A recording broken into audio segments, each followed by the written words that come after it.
So you guys are all I have. We have to make this work. Us, individually, we have to love this country like the way the Americans, they love it from here. You can hear it from the anthem, the way they sing the anthem. Oh, yeah.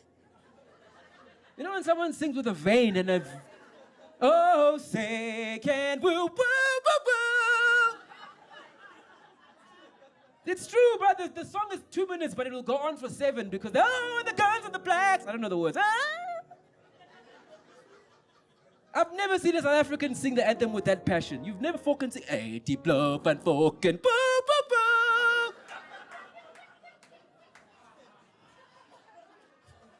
boo. In South Africa, woo, woo, woo. That one was for me. I want that passion. I want the passion for the country. I want us to have the passion for each other. I want us to have the passion for the flag. Americans will die for the fucking flag. They have a thing called Flag Day. Guys, Flag Day. America has the biggest army in the world. All volunteers. No conscription. All volunteers. They will bleed to make sure that flag stays red. In South Africa. Die. For a flag. I can feel all of you just, hello, I'd like to speak to, forget about it. Not available. What about never gonna happen? Not available. Okay.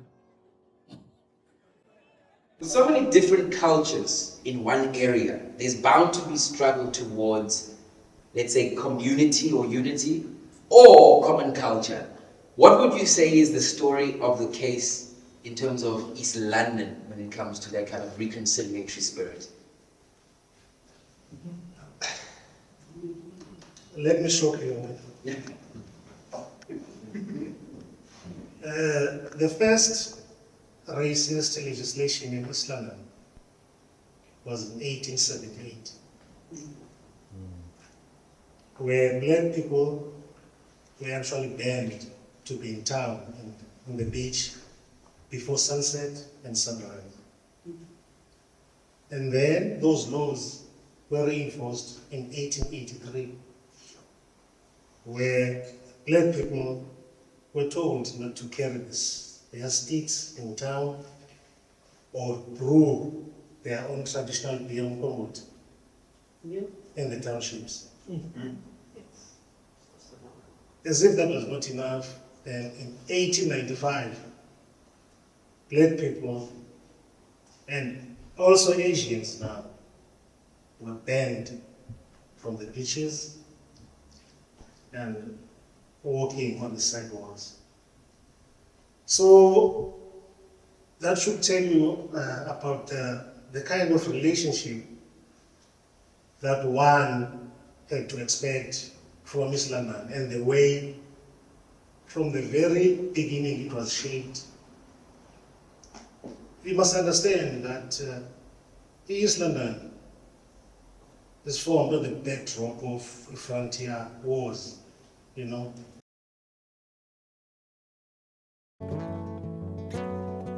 These events were the longest running military action in the history of the European colonization of Africa.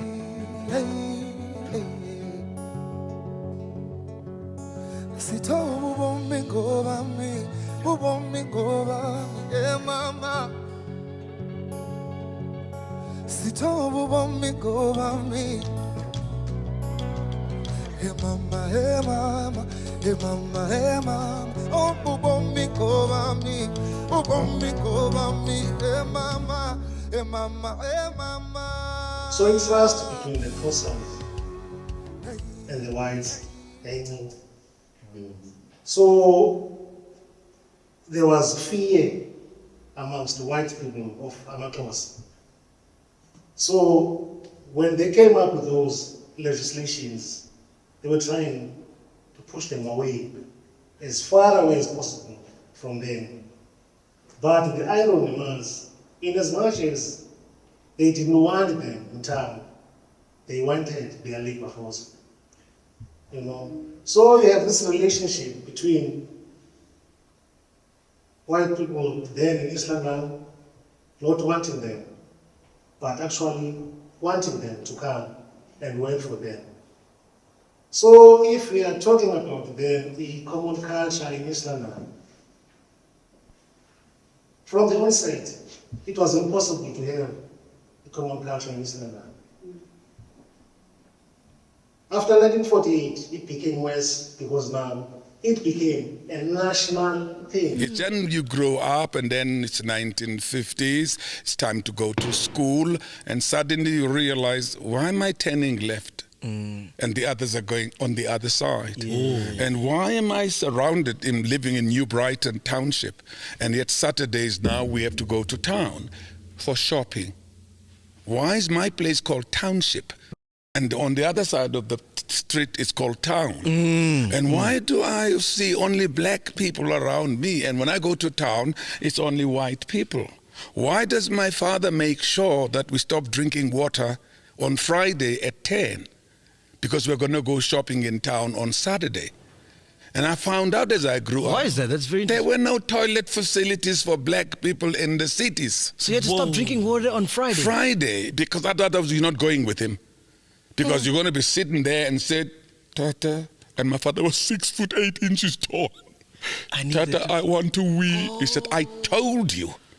And one day I was right in the main street of Gqeberha, which is Port Elizabeth, and in front of a huge OK store. And there were lots of people walking around, and I said to my dad, I want wee. He said, make a rainbow. And I took it out and I made a rainbow onto the pavement. That's hilarious. And everybody stopped and this guy says, how, Baba? How can you do this? He says, tell him to hold it. Remember, those legislations from the 1800s, they were only in East London, not in South Africa. In as much as they were unconstitutional on the Cape of Good Hope, because East London is a municipality, fell under a Cape of Good Hope. But East London was granted permit to have those laws and those legislations. So from 1948, it became more of the same because the Nationalist Party government continued with the same legislation. But after 1994, probably there was hope, when Nelson Mandela was released, that, probably now we might move in this direction rather than going in that other direction. But if you want to talk about probably common culture in East London, go to churches. Not most of them, but go to some. But Hudson Park, Selborne, and Clarendon, there you will find common culture amongst the kids because those learners, black, white, Indian, colored, they're all together doing the same thing every day. I watch them over my window when they sing, when they play sport, everything they do together. But if you want really common culture, not only in East London, but in South Africa, watch when our Poko play rugby. Oh no! I don't know how to feel about what you just said on the back of what you just said. You guys are looking at me, but I feel like you are also listening. We have to face this shit before we can fix this shit. If we can't face it, there's no ways we're gonna fix it.